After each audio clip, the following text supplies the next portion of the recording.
let's meet our first presenter. LiteHaus International is a Queensland-based non-profit that exists to bridge digital divides and digitise dreams throughout Australia and the world. Please welcome founder and CEO Jack Growden to tell us more.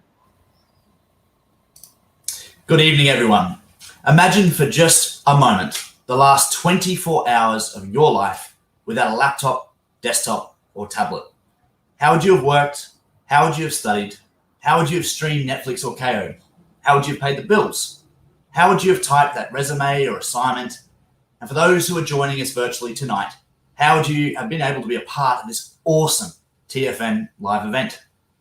I first encountered a computer back in 2003, and it was a big box that sat in the corner of mum and dad's office. It made weird noises and had cables streaming in and out of it and out of the wall, and you wouldn't dare use the house phone at the same time as the internet. I'm sure we all remember those days.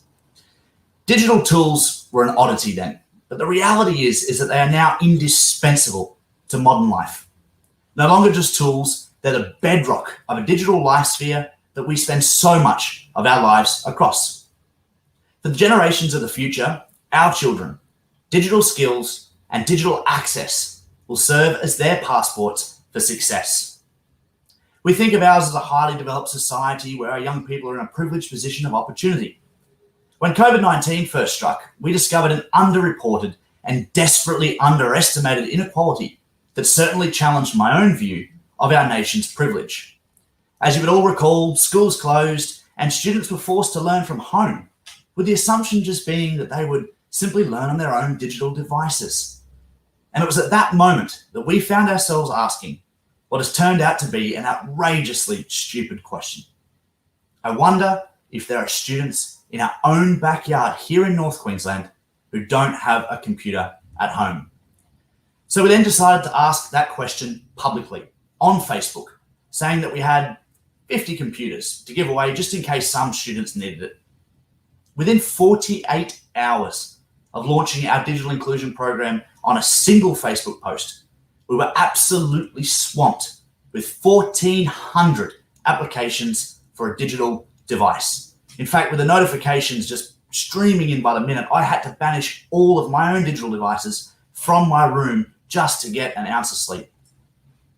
If we were astounded then, well, we were simply blown away when we visited some schools across rural, regional and remote Queensland who reported personal digital device ownership rates of less than 2% amongst their secondary cohorts, and many less than 10%.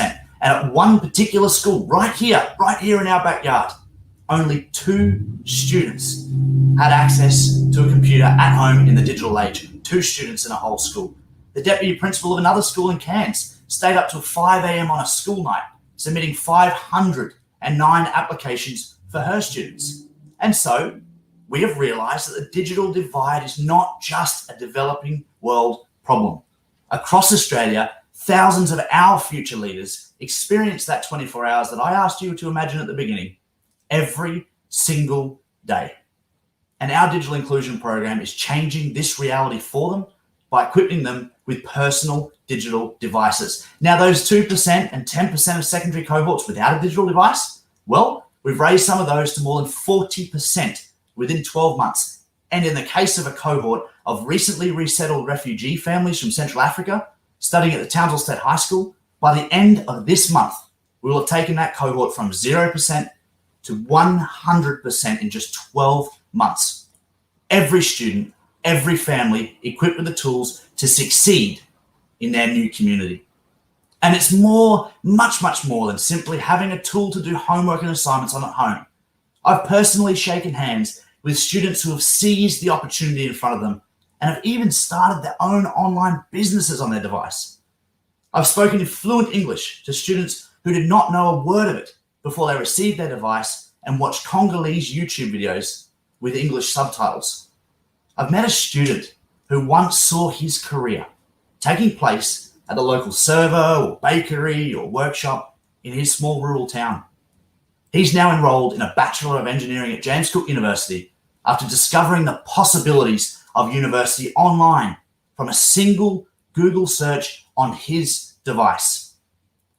I asked you before to remove computers from the last 24 hours of your life. It's clear that owning a personal digital device is more than just an advantage in today's world. It should be considered a fundamental right, as we live so much of our lives today across that digital life sphere. And owning a digital device, it changes students' lives. It expands their horizons and it opens doors. And we know that now because we've seen it. And we're determined to continue to give that gift to students across rural, regional and remote Australia. And as such, the opportunity to pitch for funding tonight at the TFN live event is just incredible. For a cost of $200, we can provide a student with the tools to learn, the tools to dream, and the tools to achieve in the digital world that we live in today. If we manage to raise $30,000, there is 150 students impacted. $50,000, there's 250 students ready to thrive in the digital age. And everybody watching this event has the ability to change the fortunes of a student's life course tonight. A quality education must be a digital education in today's world. And tonight, you have the power to give that gift to students who crave it. Thank you for your support. How are you? Really well. How are you? Oh, absolutely stoked. This is just incredible. Thank you so much to everyone for your support. You just raised $126,000 in about an hour and a half. This is what makes me proud to be Australian as well. Just to see the generosity that has come from everywhere to make this happen. Just a little bit of context for us. Some of those donations from UNET and PNG, they're a social enterprise doing an amazing job themselves. I'm sure that money could have gone to great use for them as well. So we're so humbled. Everybody who I haven't met yet, I really want to meet you and thank you in person. And a massive well done to the other two organisations as well, particularly Rough Track. I was just saying to my partner Chloe here, I think they'll get through to 50,000, and you've smashed that out of the park. So terrific work, and thanks so much to TFN, Accenture, and all of the other sponsors as well to make this happen. It's just incredible, and the impact industry needs more like this. That's for sure. Jack, we're really proud of you. Thank you so much for your work, and good luck with all of it. And we are just so excited about what the contribution tonight will mean, and we look forward to hearing about it. Awesome. We'll keep you updated with everything. Thank you so much once again. Have a great night. And the sunlight hurts my eyes.